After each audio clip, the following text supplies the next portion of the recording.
안녕하세요. 정의국 목사입니다. 오늘 우리가 함께 할 말씀은요, 이제 지도를 그리면서 오늘부터는 좀 한 지역, 가버나움 지역에서 있었던 사건들을 좀 다룰 텐데, 우리가 다시 한번 지도를 그려보겠습니다. 이제 지중해고, 이제 갈릴리 바다, 요단강, 사해, 이렇게 되겠죠? 그리고 여기를 다시 이렇게 네 등분으로 나눠서 갈릴리 지역, 여기는 어디죠? 사마리아 지역, 여기는 유대 지역. 이렇게 된 기억나시죠?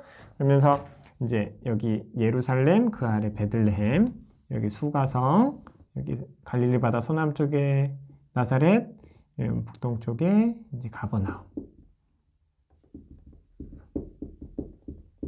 이렇게 있는데 우리가 좀 과거의 시간을 예수님이 베들레헴에서 탄생하셨죠? 그리고 어디로 가세요? 이제 애굽으로 피신 가셨다가 다시 나사렛으로 오셔서 이제 목수일을 하세요. 그러고 나셔서 이제 여기로 오셔서 세례를 받으시고요. 그리고 요 광야 지역으로 이동하셔서 맞아? 시험을 받으시죠. 3번 시험 받으셨고 그 다음에 예루살렘으로 들어가셔서 누구를 만나시죠? 니고데모를 만나서 거듭남에 대해서 얘기하시고 그 다음에 수가성에서 들려서 우물가의 여인, 목마름에 대해서 얘기하시고 지난 시간에 다시 나사렛으로 오시면서 7번 배척받으시는 내용까지 지난 시간에 했습니다. 배척받으셔서 하는 예수님이 어디로 가시냐면 이 가버나움으로 가시는 거예요. 가버나움에 가셔서 하셨던 일들이 되게 많거든요.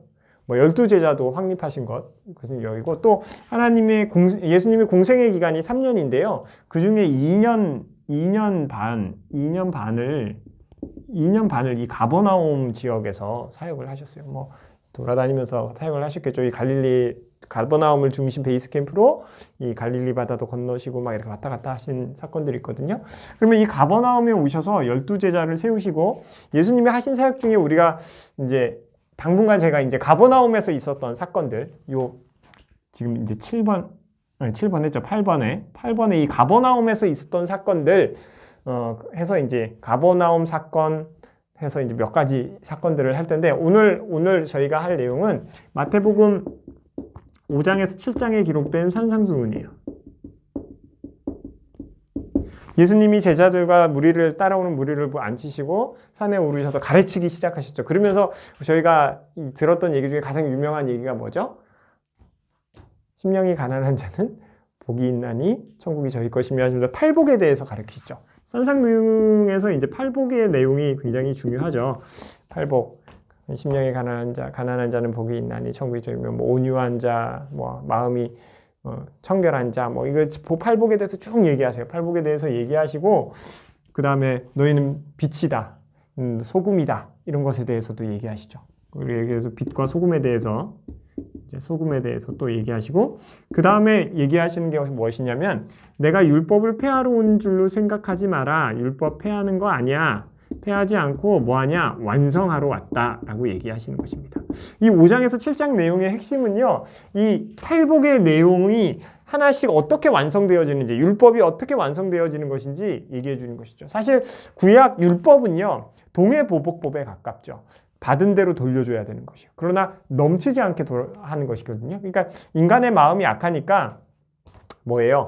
한 대 맞았으면 뭐 해야 돼요? 내가 한 대 맞아서 강냉이 하나 털렸으면 넌 2개 털려야 돼. 이게 이제 인간의 본심인데 동해보복법이라는 것은 그거 이상으로 네가 해를 입은 것 이상으로 갚지 못하게 하는 법이 동해보복법인데 율법도 약간 그런 성향이 있죠. 그런데 예수님이 완성하시는 것은 예수님이 이 팔복을 가르치시면서 가난한 자는 복이 있다라는 것을 비롯해서 온유한 자에 대해서도 이렇게 가르치시면서 율법의 완성들이 어떻게 되어지냐면 너희들이 그동안 동해보복법에 익숙해진 것이 아니라 과거에 모세에게 주셨던 율법대로가 아니라 그것을 더 넘어서는 선을 행해야 되는 쪽으로 예수님이 율법을 완성하세요. 좀 더 쉽게 얘기하면 뭐냐면 예수님이 이 율법을 완성을 하시면서 뭐라고 하냐면 너희가 서기관과 바리새인과 같이 보다 더 의를 행하지 못하면 천국에 들어가지 못한다 이렇게 얘기해요. 그냥 딱 선언하시는 건데 뭐냐면 너희가 선을 행하는 것으로 뭐 할 수 없다? 구원을 이룰 수 없다. 율법을 이루는 것으로 구원을 이룰 수 없다는 걸 분명하게 선언하시는 거예요. 그러면서 뭘 얘기하시냐면 누가 오리 가자 그러면 심리 가라고 얘기하고 또 겉옷을 달라 그러면 속옷을 달라고 하면 겉옷까지 주고 막 이런 것들, 오른뺨을 때리면 뭐라 왼뺨을 때라 막 이런 것들에 대해서 얘기하시는 게 이 산상수훈 5장에서 7장에 나오는 내용인데요. 우리가 꼭 기억해야 되는 것은 뭐냐면 예수님이 율법을 뭐하러 오셨다라는 거예요. 완성하러 오셨다는 거예요. 그런데 재미있는 건 뭐예요? 지킬 수 없는 수준으로 완성하신다라는 거예요. 그러니까 과거에 율법을 받은 이스라엘 백성들은요, 그것을 지킴으로 구원을 받을 수 있다고 생각하고 그것을 지키기 위해서요, 너무나 많은 율법들을 더 만들어냈어요. 파생된 율법들이 있어요. 예를 들면 이스라엘 백성들이 이제 뭐 일요일에 11km 이상 걸어서는 안 돼요. 주일 성수해야 되니까요. 그때 당연히 토요일이겠죠. 걔는 토요일이 주일이니까. 일요일은 첫날이니까. 제7일 토요일 날에는 뭐 하는 거예요? 뭐 아무것도 하면 안 돼요. 일을 해서도 안 되고. 근데 예수님은 뭐 하시는 거냐면 그런 율법들을 지키는 것으로 너희가 지키려고 했지? 아니야. 내가 율법을 완성하는데 어떻게 지킬 수 없는 수준으로 완성해 버리시는 거예요. 이건 뭘 뜻하는 것일까요? 너희들은 하나님의 은혜로만 구원받을 수 있다는 걸 선언하는 거예요. 너희 자력으로 구원받지 못해를 얘기하시는 것입니다. 그러니까 예수님이 오셔서 너희들이 그동안 붙들고 있어, 이스라엘 백성들아, 너희들이 붙들고 있었던 율법으로 완성되는 것이 아니다. 죄를 회개하고 하나님의 은혜를 구하고 하나님의 긍휼하심을 통해서 너희가 구원함을 받는다라는 것을요, 예수님이 이 산상수훈을 통해서 선포하시는 거예요. 누구에게? 12 제자와 그 모인 무리들에게 선포하시는 것입니다. 그렇다고 막 살라는 얘기 아니에요. 율법이 1.1핵이라도 사라지지 않는다고 예수님이 얘기하시죠. 그걸 다 지켜야 된다고 얘기하시죠. 근데 뭐냐면 이걸 누가 지킬 수 있냐면 심령이 가난하고 온유하고 하나님의 은혜로 천국에 들어갈 복을 받은 자, 하나님의 용서하심을 받은 자, 그 자들이 그 율법을 지킬 수 있는 힘을 얻는 거예요. 내 힘으로 되는 것이 아니라 누가 뭐로 하는 거예요? 하나님이 공급하시는 은혜로 인자할 수 있는 거예요. 자비할 수 있는 거예요. 용서를 베풀 수 있고 타인의 죄를 하나님이 노하기를 더디하신 것처럼 뭐 할 수 있는 거예요? 우리도 노하기를 더디할 수 있는 것입니다. 이 산상수훈의 말씀은 사실 굉장히 내용이 많아요. 뭐 사실 팔복 하나만 가지고도 8가지 복을 가지고도 설교 8편뿐만 아니라 더 많이도 나올 수 있을 내용인데, 오늘 제가 이 5장에서 7장의 내용을 이렇게 짧게 간추리면서 이 얘기는 꼭 해드리고 싶었었어요. 이게 뭐예요? 우리가 예수님이 오셔서 율법을 완성하셨는데 어떻게 완성하셨다고요? 지킬 수 없는 수준으로 완성하셨다. 그래서 너희들이 그것을 구원함을 이루기 위해서 노력하는 것이 아니라 너희들이 하나님의 은혜 받은 그 은혜를 정말 내 것으로 알고 하나님의 받은 은혜를 정말 느끼고 그것이 정말 믿어진다면, 그 믿음이 생긴다면 뭐 할 수 있는 거예요?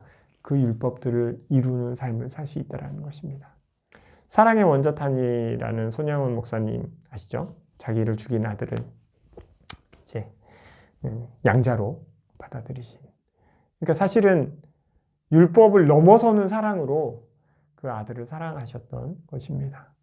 하나님이 우리에게 요구하시는 것은 이런 사랑인 것 같습니다.